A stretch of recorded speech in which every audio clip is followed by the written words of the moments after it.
All of us have emotional issues, emotional baggages that we must deal with if we do not intend for it to affect our finances. That's what I'll be talking about in this week's video. Emotions versus your money. I am Kayla.K.Keane as always from Financial Literacy. And if you are interested in hearing more, keep watching.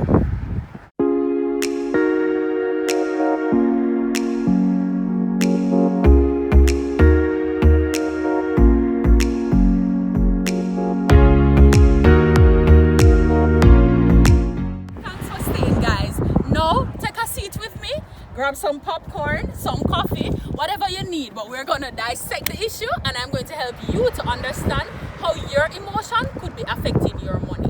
Remember to like the video, leave a comment and definitely subscribe. About 78% of workers in the US live paycheck to paycheck.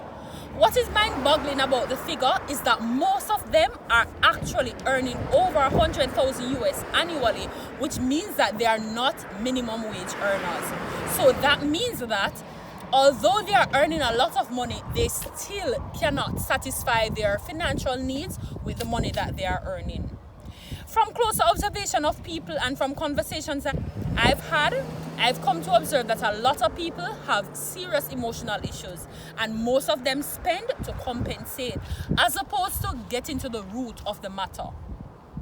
We are emotional beings and it is natural to feel emotional about certain things. Maybe a loved one has died, maybe you have experienced abuse, maybe you have daddy issues. It could be several things. However, it is important not to make your finances suffer for your emotional issues. So you have to get to the root of the matter and actually deal with it. Confront it. Admit to yourself, I am sad. Admit to yourself, I am going through depression. Admit to yourself, the COVID-19 pandemic is stressing me out. But whatever you do, do not let it significantly affect your finances.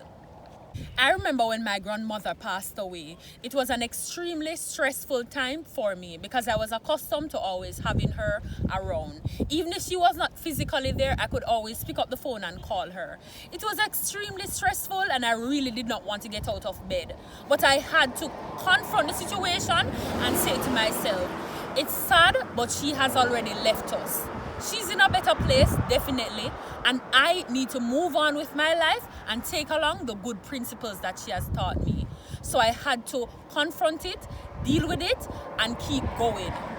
I could have chosen to start eating extra because sometimes when you go through these traumatic events, you feel extra hungry, you might be extra tired, whatever it is. But it's usually some negative emotion that will cost you financially. Now, I dealt with the issue and thankfully it did not affect me in that way. Does it still affect me? Of course, but like humans, we have to learn how to deal with our problems. And as I said before and I keep saying, your finances is not a way. A lot of you feel inadequate. You feel as if you're not loved, you're not wanted. Nobody likes me, nobody wants me to be around. But spending money is not a way of dealing with that. So a lot of people are trying to impress others by buying things that they really cannot afford. Even, for example, going to the bar for a drink and you are spending and treating everyone. If you can afford to do it, no problem. But most of us really can't afford to do that. And it is because we want to be accepted while we're doing these things. An easy way of starting to deal with it is to say, I am enough. Pause the video, look in the mirror and say to yourself, I am enough. Put your name in it. I, Kayla.K.Keane, am enough.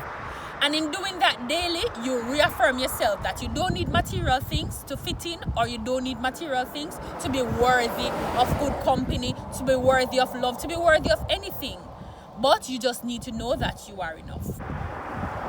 So this video, guys, was very short, and it was short for a reason because I really don't want to belabor the point. I just want to get the point out there and keep moving. So if you can identify with anything in this video, remember, give it a like, leave a comment, and definitely subscribe. Until next week, future millionaires, stay financially literate.